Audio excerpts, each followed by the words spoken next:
Hello, my name is MooingCat and welcome to my 2023 fall event guide. In this video, I will first go through all the reward buildings, give you my thoughts on them and how you can get them. Then I will talk a little bit about event mechanics, but I'm going to focus on the new stuff compared to the wildlife event. A lot of this is, or the event is based on the wildlife event. And then finally, I will go through the strategies on how to get the main building fully leveled and so on. Now, as usual, I also have this guide in a written version. You can see it on the screen right here. I'm going to go through it in this video. You'll find it linked in the description. And for certain parts of the event, like the event mechanics, the written version goes much more in depth than what I do or what I will do in this video. So check that out. And also, if you find this helpful, please leave a like and comment and share it with your friends and guildmates because, well, it really does help me out.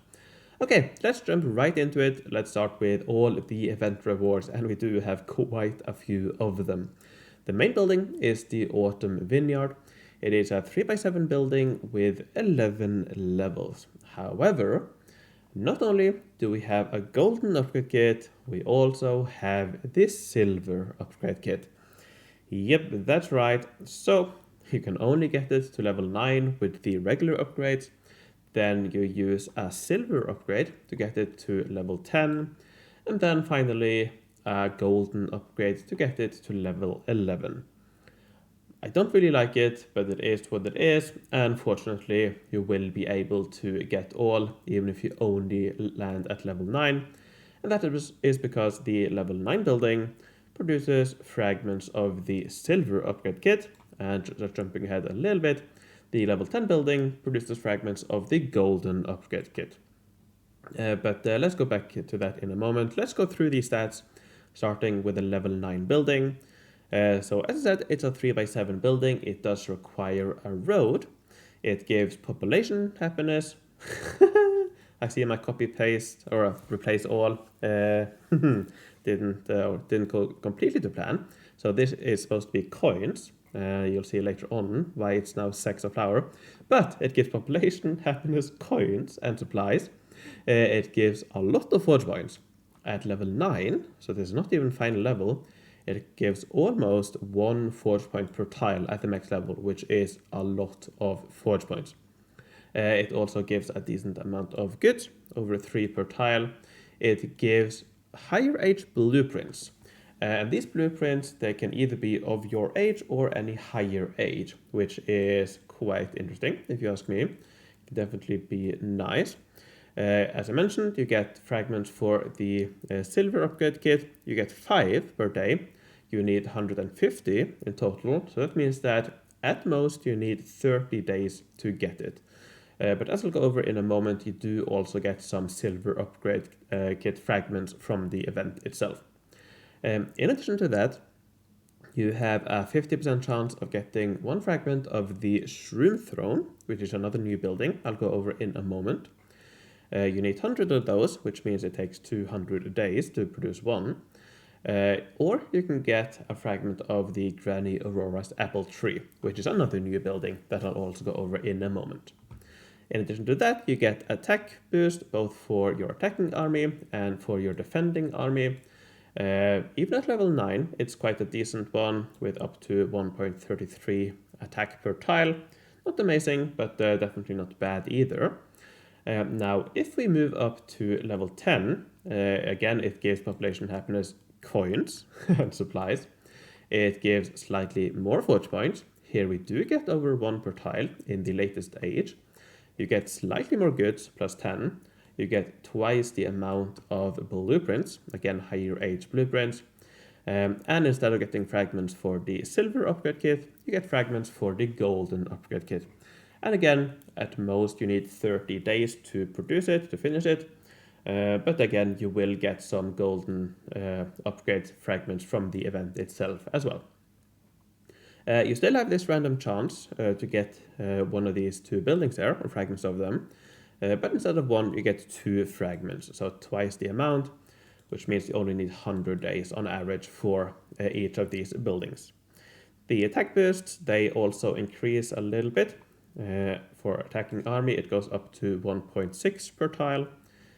For the city defense, it goes up to 1.64 per tile. So definitely very nice. And finally, at level 11, the final level, it gives even more forge points, all the way up to 1.11 per tile in Space Age Titan. It gives 90 goods. It gives 10 blueprints, higher age blueprints. And again, you have this random chance, and now you get 3 instead of 2. So around 2 months for each of these buildings, which is very nice. Now at level 10, or level 11, sorry, you don't get any fragments of upgrade kits anymore, because at this point, well, you don't need any more. The attack boosts have been increased even more in Space Age Titan, all the way up to 1.87% attack per tile, which is definitely very, very nice. So basically my summary of these buildings, or of this building, it's very good. You should definitely place it. It has a very good stats, a very good attack boost, very good force point production, and it also produces the Shroom Throne and Granny Aurora's Apple Tree, both of which are really good buildings. So let's go over to those. Both of these buildings are 1x1 buildings, and they both require a road connection, which is a little bit interesting. But when you see the stats, it's no surprise. So the Shroom Throne, just a reminder, it is 1x1. It produces 5 goods, which is, it's all right. It produces 3 fragments of the Jumpin pumpkin, which is yet another building, another new building that I'll go over in a moment. You need 100 of those, which means roughly 1 every month. You also get between 1 and 3% attack boost for attacking army, and between 2 and 4% defense boost for attacking army. So if you look at this combined, it's almost 3.5 per tile combined. So I would say that in terms of attack boost, it's definitely on par with the Sentinel outpost, but then you also include the fragments and goods here. So definitely a very, very good building. You do want to place it. Yeah, definitely very good. Then we have Granny Aurora's Apple Tree. This one, instead of giving attack for attacking army, it gives attack for the defending army, which you might not be interested in. But even if you aren't interested in those, the other 2 productions are, again, really good. You get 1 forge point, which for the size is definitely very nice. And you also get 3 fragments of the Cider Garden, yet another new building. I'll go over that as well in a moment. Again, you need 100, which means that from this as well, you get roughly 1 every month. So both of these buildings, I definitely think are worth placing. And again, you will be continually producing these, so you get more and more. So eventually you will be able to place quite a lot of these in your city. And I definitely think that would be a good thing to do. All right, let's talk about yet another 2 buildings, the Jumpin Pumpkin and Cider Garden. So just a reminder, the Jumpin Pumpkin you get from this building, the Shroom Throne, and the Cider Garden from the Apple Tree. So the Jumpin Pumpkin is probably the favorite of my favorite of the new additions to this event. This is a 2x2 building. You do need a road. It is a production building. It produces supplies from all the options, which I think is a really good thing, because it means that you'll be able to replace your blacksmiths with this building. They function exactly as the blacksmiths in terms of productions for events and so on. However, it also gives a lot of attack boosts. It gives up to 13% attack boost for attacking army. That is 2.6% per tile. When you consider that you can basically replace blacksmiths and also get very crazy amounts of attack boosts, it's a really good building. I really like it. Now, the only downside is that it requires both population and happiness to build it, or doesn't necessarily require happiness, but if you want your population to be enthusiastic, it does have a happiness requirement. But the population one will probably be the main factor that decides how many of these you're able to build. In the latest age, for example, you need 20,000 population for each of these. So yeah, that can quickly grow to quite a lot. Personally, I'm able to build like 15, 20 of these in my city. You might not be able to place that many, but even 10 of these, 15 of these, I think will be very good, can replace your blacksmiths and will do perfectly fine in events. You usually don't need more than those if you are able to plan a little bit ahead of time and you don't have to complete everything in one day. So the Jumpin pumpkin, I definitely think it's a really good building.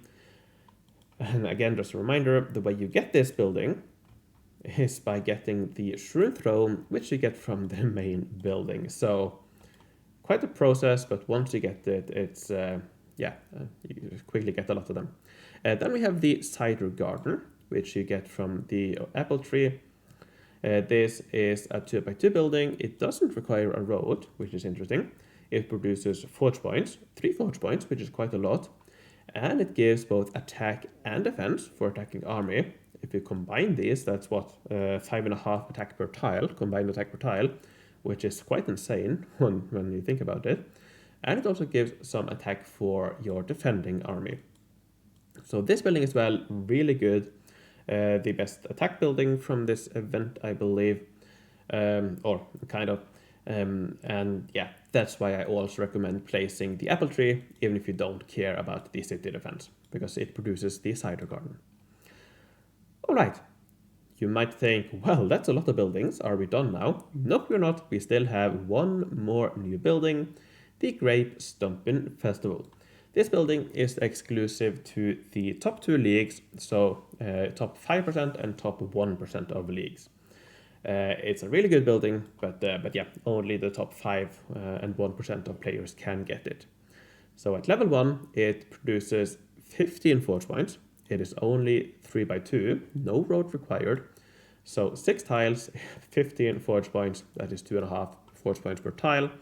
It produces 27 goods, but perhaps most importantly, it produces fragments of the Autumn Vineyard.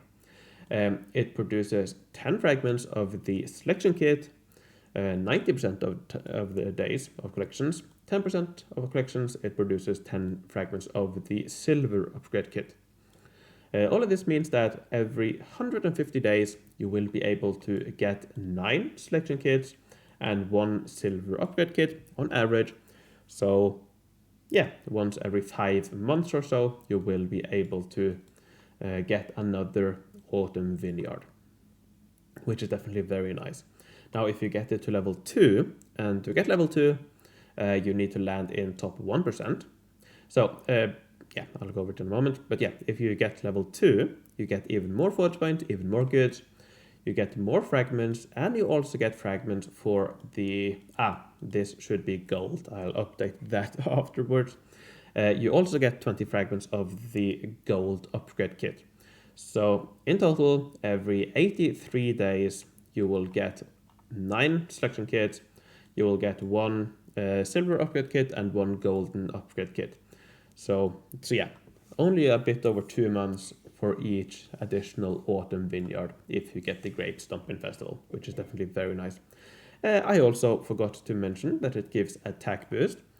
It gives 18% attack boost, and regardless of your age. At level 1, it also gives some city defense.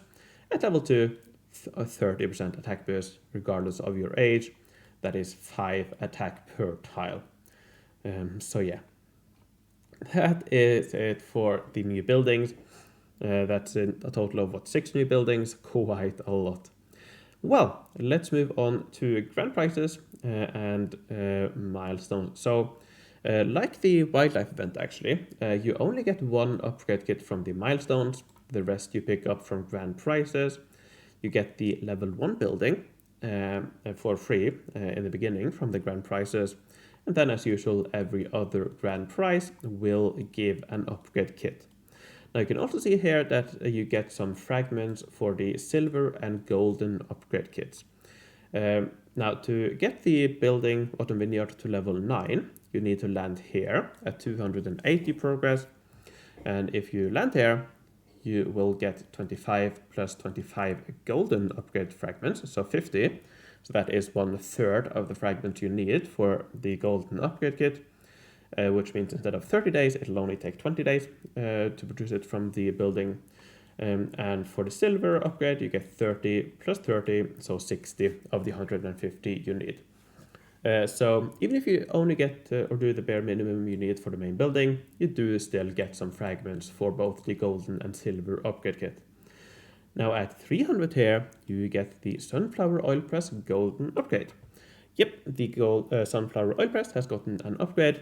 It now produces even more units, more forge points and so on, higher attack boost.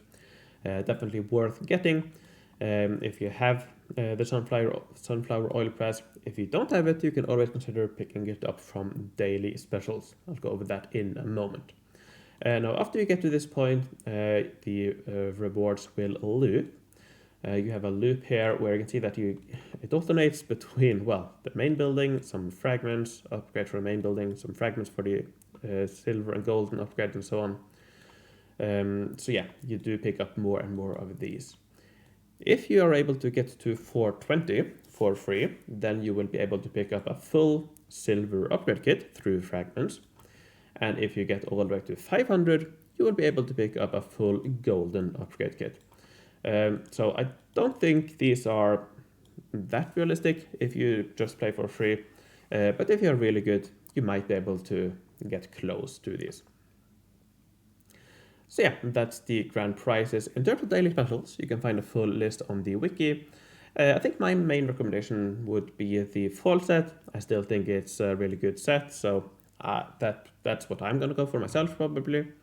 And you actually have 3 different daily specials that gives it. You have the Harvest Farm, which includes all set buildings. You have the Harvest Fields, which only include the fields. However, you only care about the fields. And you also have the Epic Fall Kit. So all of those 3 gives the fall set if that is what you are after. The Donkey Enclosure is another interesting option. It gives quite a decent amount of defense boost plus some unit production. And as I mentioned, you also have the Sunflower Oil Press selection kit. And you do also have the Epic Fall Kit, which also includes the Sunflower one. So if you don't have the Sunflower Oil Press already and want to get the golden upgrade or use the golden upgrade on one, you can pick it up from the event itself. So yeah, that's my quick recommendations, but you can find that full list on the wiki if you are interested in that. I mentioned leagues a little bit, let's just go through it quickly. So if you land in top 50 or higher, you will get the Epic Fall selection kit. If you land in Apprentice or higher, top 20%, you will get a selection kit. If you land in Professional, you get the Silver upgrade, a full one, and also the Grape Stompin Festival level 1 building. If you land in Starbreaker, you get both the Silver and Golden upgrade kit, the selection kit and so on, and you also get the level 2 Grape Stompin Festival. So the only way to get the level 2 building is to land in top 1, and the only way to get the level 1 Grape Stompin Festival is to land in top 5%. And so yeah, and I'm not sure how realistic it is to get there without spending diamonds, but as I'll go over later on, this is a good event to spend diamonds on. So yeah, you can find my cheat list in the written guide if you are interested. With that, let's move on to event mechanics. Now, I'm not going to go through a full tutorial. If you want to learn more, I recommend checking out my wildlife event minigame from earlier this year. I will make an updated video probably tomorrow where I do go over some more playing the minigame and so on. But what I want to focus on this time around, or in this video, is changes compared to the wildlife event. So in terms of the currency, not really a lot has changed, they just have different names. So tickets are now called the wooden spoons. You can see the wooden spoon there. And the coins are called sacks of flour. And that's why further up the coins were replaced by sacks of flour. Because the way I make these guides is that I... just a quick, I copy the guide I have from the last event, similar event. So I copied the wildlife event guide, and then I started replacing and updating it based on the newest information. And I did replace all on coins and forgot that I had coins further up as well. So I'll change that afterwards. Anyways, not important. You have sacks of flour. In total, you can get 1270 for free. Although you can also pick up some from incidents and daily challenges. And you can probably get around 250 or so from daily challenges across the event. So definitely a decent amount. So I would recommend doing those if you, if you can. Then you also have wooden spoons tickets. You get slightly fewer here. You have 85 wooden spoons compared to 90 tickets in the wildlife event. But you also have golden spoons. So let's go through golden spoons, which are these spoons here. These are very rare. You can get 3 of these from milestones, and that's pretty much it. You do have a very low chance of getting it from the daily challenge each day, a 3% chance. But across the event, that means you will only get half a golden spoon on average from daily challenges. So yeah, for most players, probably only 3 of these golden spoons from milestones. You get 1 quite early on and then 2 a bit later on in the milestones. So the golden spoon, when you activate it, when you click here, you're able to play as many games as you want without using any wooden spoons for the next 5 minutes. So after you activate it, you can start as many games as you want for 5 minutes. This means it's a really powerful tool, a really powerful ticket, but also quite tactic and can definitely be challenging to play well. But my basic recommendation when using the golden spoon is to play quickly, don't think too much, don't go for the optimal play.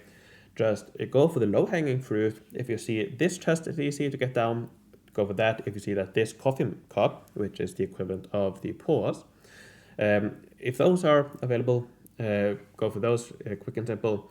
If you don't see a lot of good stuff, just pop random blocks and then move on to the next board and do as many games as you can during the golden spoon. On beta, I didn't feel like I had that I didn't feel like I played too well, but I was able to play around 4 or 5, I think at most 6 games during the time period. So try to play as many games as you want. Don't focus too much on optimizing the way you play when you use the golden spoons. With the regular wooden spoons, no time limit or anything like that, so nothing to to think about there. Now, I do have one tip I want to share in this video regarding the golden spoon. I do also plan to make another video where I play with a golden spoon, kind of talk through it. But for this video, I want to share this trick here.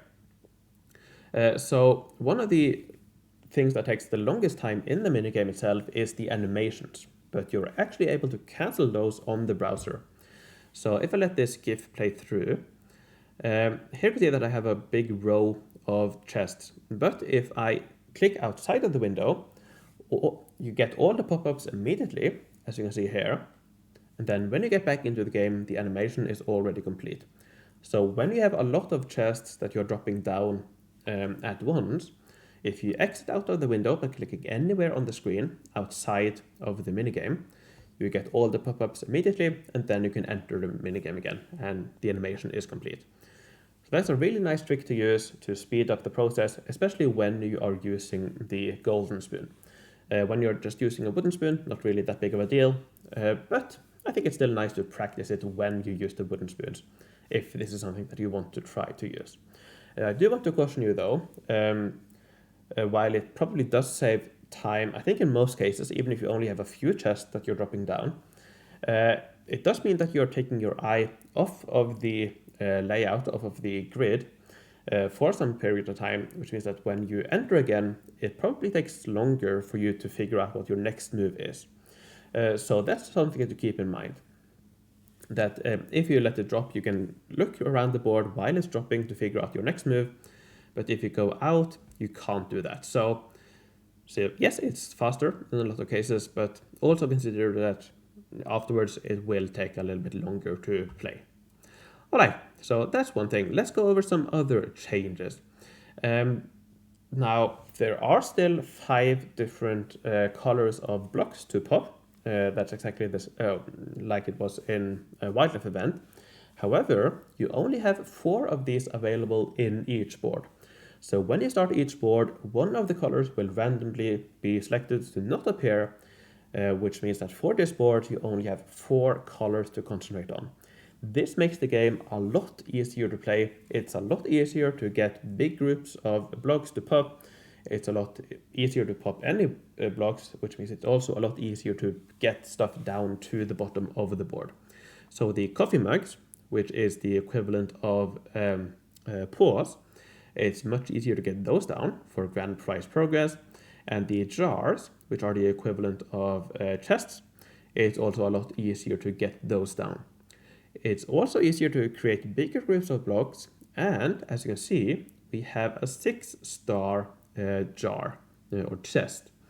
Now in this event, we have, in the wildlife, we only had up to 5-star, but now if you pop 15 or more blocks, you will create a 6-star jar, which is quite a good one. You can see the daily percent chance for 5, 6, 7, 8, and 9 block groups is quite low, only 2, 3, 4, 5, and 6.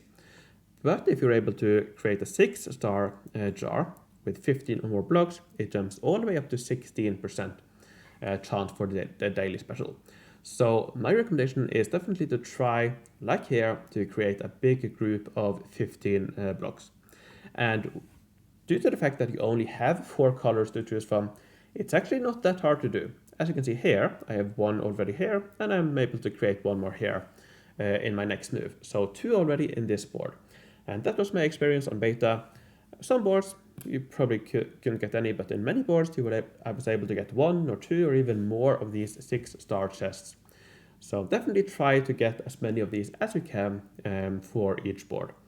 And by doing that, you will also clear out big chunks of blocks, which means that you have a decent chance of getting some more coffee mugs and so on spawning from it. So yeah, definitely try to create big groups.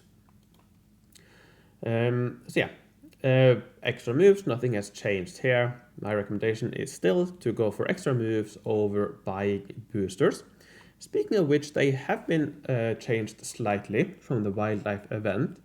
The fork is the same as the hammer. You remove 1 single block, but the other 2 are different. So the spatula removes all blocks from the selected row. Which actually can be very powerful, very nice. So if, for example, you are stuck with a lot of, like a checkerboard on the bottom and you can't progress, you can use one of these, drop everything down 1 block, and things will be much easier. This would definitely have been a very nice tool to use in the wildlife event when you had 5 colored blocks. When you only have 4, there's not that many situations where you do get gridlocked. But still, if you do get gridlocked, this is a very nice tool to use. Then we have the rolling pin, which removes all blocks from the selected column. And honestly, I didn't really find any good uses for this while I was playing. But I suppose it still could be helpful in some cases. Say you have a lot of rewards in a column and you can't drop them down, this would be a nice way to do it.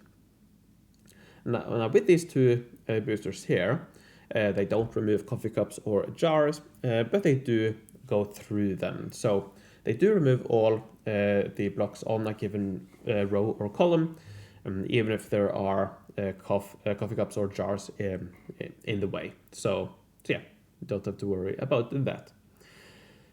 So yeah, now again, as I kind of mentioned, these cost a lot. For the biggest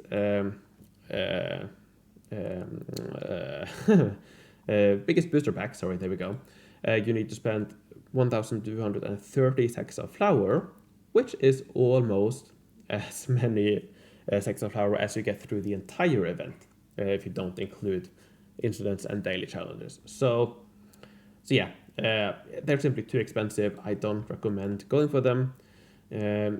I recommend using your sacks of flour for additional moves. And how often can you do that? Well, with a free sacks of flour, you can do it roughly once every 4 games. But yeah, that's not a strict rule. You don't have to wait 4 games before you use it. You will often use it multiple games in a row. Sometimes you will buy more than 10 moves after a certain game. But just know that on average, you have around, or you can do it around once every 4 games with the free currency. So something to keep in mind, but I wouldn't think too much about it. Whenever you see a good board, I would try to move on. But yeah, more on that in a little bit. So yeah, and as I mentioned, I do have this minigame guide from the wildlife event that goes more into detail about the minigame itself. So check that out if you are interested. Okay, let's briefly talk a little bit about strategies, and well, there isn't really that much to it. So first of all, when should you play the minigame? Now, because you generate these tickets or wooden spoons every 8 hours, like you did in the wildlife event, my recommendation is to play at least 3 boards every day. That means that you will always be generating these free tickets, and the majority of the tickets you get are from these freely generated tickets. So it's very important that you do try to play at least 3 games every day. Now, if you want to be a little bit smarter about it and optimize for some daily specials, what you can do, if you're able to, is to log in after midnight each day when the daily special resets. See what the daily special is. If it is the daily special you want, you can play the 3 games immediately, and then you will also be able to generate 3 more tickets during the day to also spend on that daily special. And if it's not the daily special you want, you still have to play the 3 games. But then you can wait until next midnight before you decide again if you want to spend the tickets then. So that's how to optimize, but I'm not sure if I would focus too much on it. Me, for example, on beta, I didn't bother with that. I just logged in every evening, played 3 games, and I was perfectly happy to do that. And then whenever the daily special I wanted was available, then I did quests to get wooden spoons from those. In total, you get 18 wooden spoons from quests. So when the daily special I wanted was available, I did quests for some wooden spoons, played those games, also the freely generated ones. This is also when I spent my golden spoons. And yeah, in that way, I was able to get a decent amount of the daily special I wanted, which for me was the fall set. But more on that in a moment. I kind of already answered it, but how should you spend sacks of flour? Again, my stronger recommendation is to use it for additional moves. And again, you can do it roughly once every 4 boards on average. But yeah, again, do it when there is a good situation. And my recommendation is to basically do it when you can get 2 or more coffee cups. Or if you have a lot of good jars that you want to get down, and you could do with 10 additional moves, by all means buy 10 additional moves. If you run out of sacks of flour, it's not the end of the world. You will not be stuck. You will still be able to spend your wooden spoons, your tickets. So even if you run out early on, you use too many of these, not a big deal. You definitely can live with it. So I would probably lean on the side of spending a little bit too much in the beginning. Because if you, for example, like me on beta this time, I had a lot of these sacks of flour left later on in the event, which I had to just use suboptimally. So yeah, don't worry too much about when you spend them, but do spend them on additional moves when you're able to get something good from it. Okay, the big question, can you get the Autumn Vineyard fully leveled for free?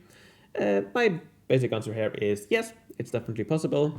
I don't think it's particularly hard, but you do still have to play decently well.